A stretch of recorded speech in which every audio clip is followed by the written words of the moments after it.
Lord, आप सभी को जय मसीह की। और आज मैं परमेश्वर का वचन लेकर के आई हूँ। आज हम लोग सीखने जा रहे हैं परमेश्वर के वचन से कि हम पाप से क्यों नहीं निकल पाते हैं। जैसे कि परमेश्वर का वचन कहता है कि आप पाप छोड़ दीजिए, लेकिन हम लोग जल्दी से पाप क्यों नहीं छोड़ पाते हैं, और जब हम पाप को छोड़ते हैं तो हम क्यों फिर भी पाप करते रहते हैं। तो आज हम लोग परमेश्वर के वचन से सीखने जा रहे हैं कि हम पाप से आसानी से क्यों नहीं निकल पाते हैं। हम पाप से आसानी से क्यों नहीं निकल पाते हैं। पाप की जो बेड़ियां हैं इतनी मजबूत क्यों है कि जिससे मनुष्य को वो खींच लेती हैं अपने पास। तो इन बेड़ियों को आपको कैसे तोड़ेंगे आप, ये बेड़ियां जो पाप की हैं वो कैसे तोड़ेंगे। आज हम लोग परमेश्वर के वचन से सीखने जा रहे हैं कि हम पाप क्यों करते हैं, हम पाप क्यों करते हैं, क्यों हम पाप से नहीं निकल पाते हैं, क्यों हम बार बार पाप में गिर जाते हैं। तो आज हम लोग परमेश्वर के वचन से देखने जा रहे हैं। पहला पॉइंट हम देखने जा रहे हैं हमारा पापी स्वभाव। जो हमारा स्वभाव है पाप से भरा हुआ है। क्यों पाप से भरा हुआ है? परमेश्वर ने तो आदम और हव्वा को अपने स्वरूप में उत्पन्न किया था, अपने स्वभाव में उत्पन्न किया था, लेकिन उसके अंदर ये जंगली बीज कहाँ से आ गए? ये जंगली बीज जो उगे आदम और हव्वा में, ये कहाँ से आ गए? तो इसका मतलब यहाँ पर आदम और हव्वा के समय से मानव स्वभाव में पाप शामिल हो गया। तो पहले तो यीशु मसीह पहले तो आदम और हव्वा जब अदन की वाटिका में रहते थे तो परमेश्वर उनसे बातें करते थे, परमेश्वर से वो लोग मुलाकात करते थे, प्रार्थना करते थे, सब कुछ होता था। लेकिन जब शैतान आया तो उनके अंदर जंगली बीज बो दिया और उनसे पाप करा दिया। और जब पाप करा दिया तो उनका जो स्वभाव हो गया वो पाप का स्वभाव हो गया और वो परमेश्वर से अलग हो गए। और परमेश्वर से जब अलग हो गए तो उनके जीवन में मृत्यु आ गई। वो मरने लगे, लोग मरने लगे, मृत्यु आ गई और वो अपने खून और पसीने की कमाई खाने लगे और उनके जीवन में बहुत स्ट्रगल आ गया। और आज जैसे हम अपने जीवन में भी देखते हैं कि वही आदम और हव्वा का स्वभाव पीढ़ी दर पीढ़ी लोगों के जीवन में ट्रांसफ़र हो रहा है। क्योंकि इसीलिए परमेश्वर चाहते हैं कि आप आदम को स्वभाव छोड़ करके प्रभु यीशु मसीह का स्वभाव अपने जीवन में लाएं। तो ये पाप का जो स्वभाव है ये आदम से चला आ रहा है, आदम हव्वा के समय से चला आ रहा है।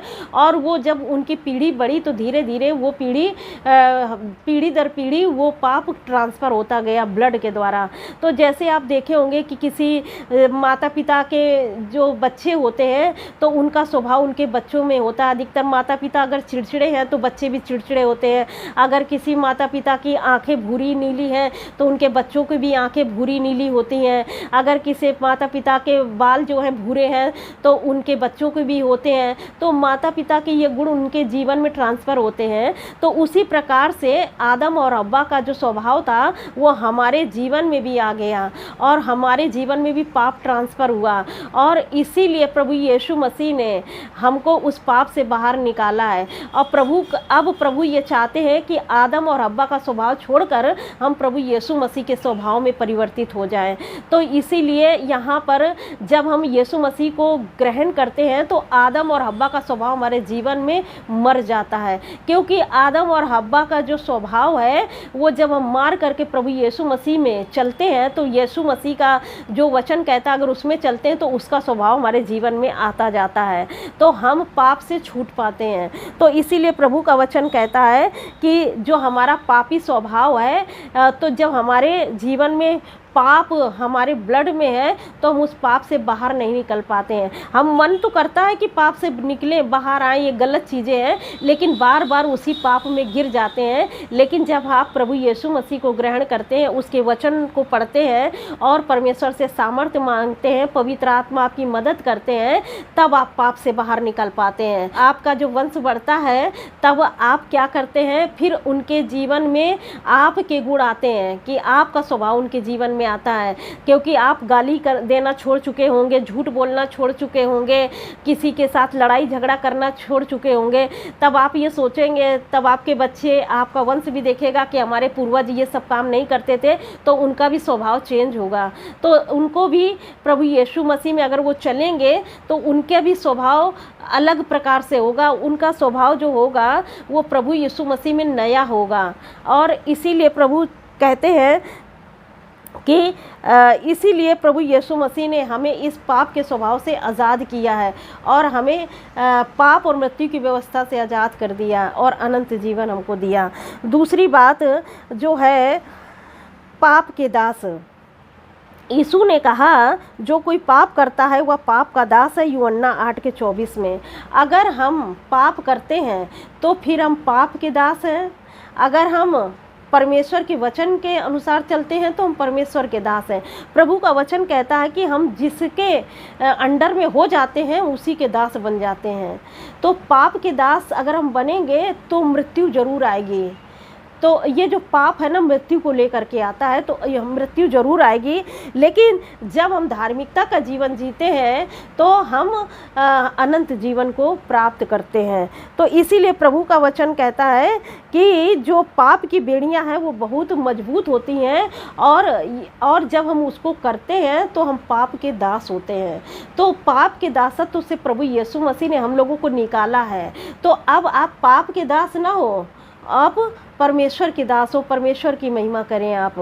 अब तीसरी बात हम देखने जा रहे हैं कि हम पाप का क्यों करते हैं, क्यों पाप में हम लिप्त हो जाते हैं आसानी से। तीसरी बात है आत्मिक कमजोरी। और जब हम बार बार पाप से बचने के लिए अपनी ताकत पर भरोसा करते हैं, ना कि परमेश्वर की शक्ति पर, जब हम परमेश्वर के अनुग्रह को पूरी रीति से नहीं समझते तो हम पाप, दोष और डर के चक्र में फंस जाते हैं। तो जैसा प्रभु का वचन कहता है कि हम कभी कभी आत्मा में कमज़ोर होते हैं, आत्मिक रीति से कमज़ोर होते हैं, जब पाप से नहीं निकल पाते हैं तो हमें परमेश्वर की सामर्थ्य की आवश्यकता होती है। क्योंकि प्रभु का वचन कहता है कि जो मुझ में सामर्थ्य देता है मैं उसमें सब कुछ कर सकता हूँ।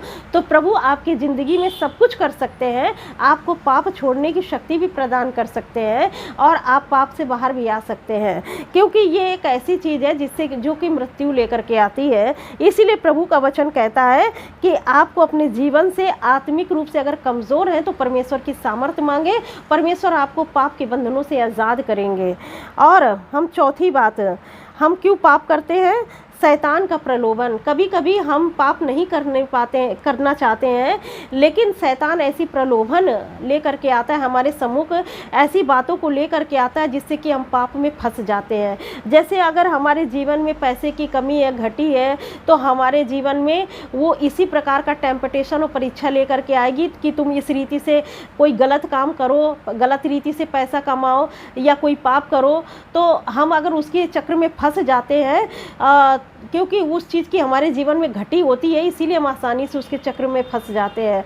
लेकिन अगर हम परमेश्वर के वचन पर भरोसा करते हैं कि हमारे जीवन में घटी है, लेकिन परमेश्वर हमारी घटी को पूरा करेंगे और कोई हम गलत रीति से अपनी घटी को ख़त्म नहीं करेंगे, या गलत रीति से हम कोई पैसा नहीं कमाएंगे, या गलत रीति से हम किसी प्रकार का कोई काम नहीं करेंगे, पाप का कोई काम नहीं करेंगे।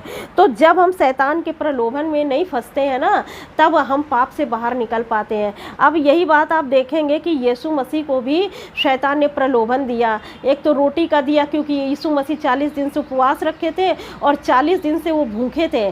लेकिन यहाँ पर प्रभु यीशु मसीह ने शैतान की बात नहीं सुनी और शैतान को डांटा, और शैतान उन्हें परीक्षा में डालना चाहता था। उनको धन, वैभव, प्रसिद्धि सब कुछ देना चाहता था संसार की, लेकिन यीशु मसीह ने उन चीज़ों को ग्रहण नहीं किया और शैतान को डांटा, शैतान चला गया। तो इसीलिए प्रभु का वचन ये भी बताता है कि जब शैतान कोई प्रलोभन आपके लिए ले करके आए तो आप उसमें फंसे नहीं, परमेश्वर पर भरोसा रखें। परमेश्वर कभी कभी आपका परीक्षा भी हो रहा होता है कि आपके जीवन में जो घटी चल रही है और वो घटी आप पूरी करने के लिए कहीं पाप करेंगे कि नहीं करेंगे। ये भी एक परीक्षा होती है कि जब आपको किसी चीज़ की आवश्यकता है तो आपको परखा भी जाता है कि देखें आप पाप करते हैं उस चीज़ के लिए कि नहीं करते हैं। लेकिन अगर आप परमेश्वर के वचन पे भरोसा करके उसकी बाट जोते हैं कि परमेश्वर है मेरे साथ में, मुझे कोई घटी नहीं होगी, और गलत रीति से कुछ काम नहीं करते हैं, तो परमेश्वर आपको मदद भी करते हैं और शैतान भी हारता है। तो इसीलिए प्रभु का वचन कहता है यहाँ पर कि अगर आप शैतान के प्रलोभन में नहीं फंसेंगे तो आप पाप से बच जाएंगे। और हम पांचवी बात देखने जा रहे हैं, शरीर की इच्छाएं। हमारी शारीरिक इच्छाएं और कमज़ोरियां भी हमें पाप में खींचती हैं। रोमियो 7 में लिखा हुआ है, जब हमारी शारीरिक इच्छाएं बहुत बढ़ जाती हैं, अभिलाषाएं बहुत बढ़ जाती हैं ना, तो हम पाप में पड़ जाते हैं।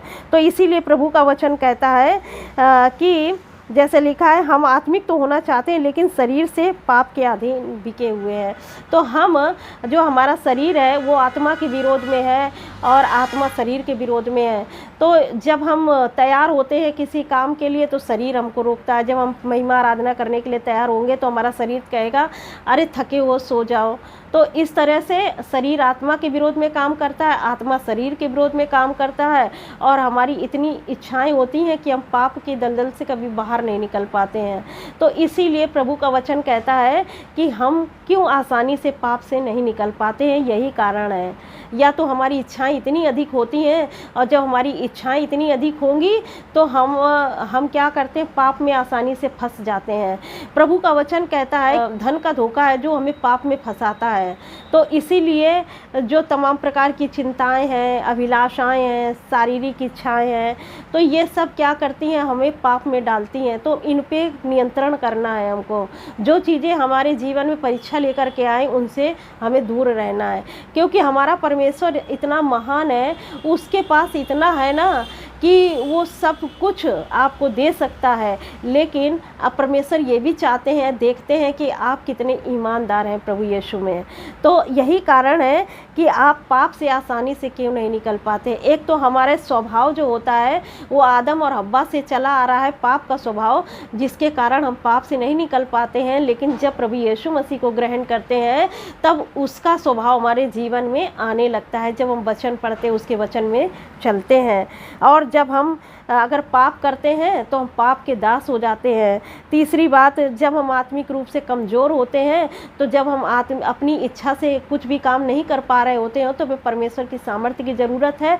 तो परमेश्वर से मांगे, पवित्र आत्मा आपकी मदद करेगा पाप से निकलने के लिए।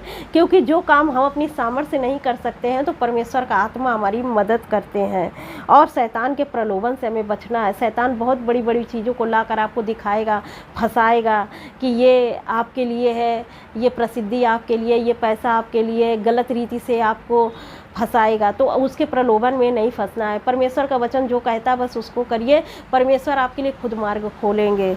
और जो हमारी शरीर की इच्छाएं या अभिलाषाएं हैं इनको कम करिए, इनको ख़त्म करिए, तब आप आत्मिक रूप से चल पाएंगे। जो आत्मा के अनुसार चलते हैं ना, तो उनके जीवन में बड़ी आशीषें होती हैं और वो पाप से बच जाते हैं। परमेश्वर इस वचन से आप सबको आशीष दे। God bless you all. Thank you.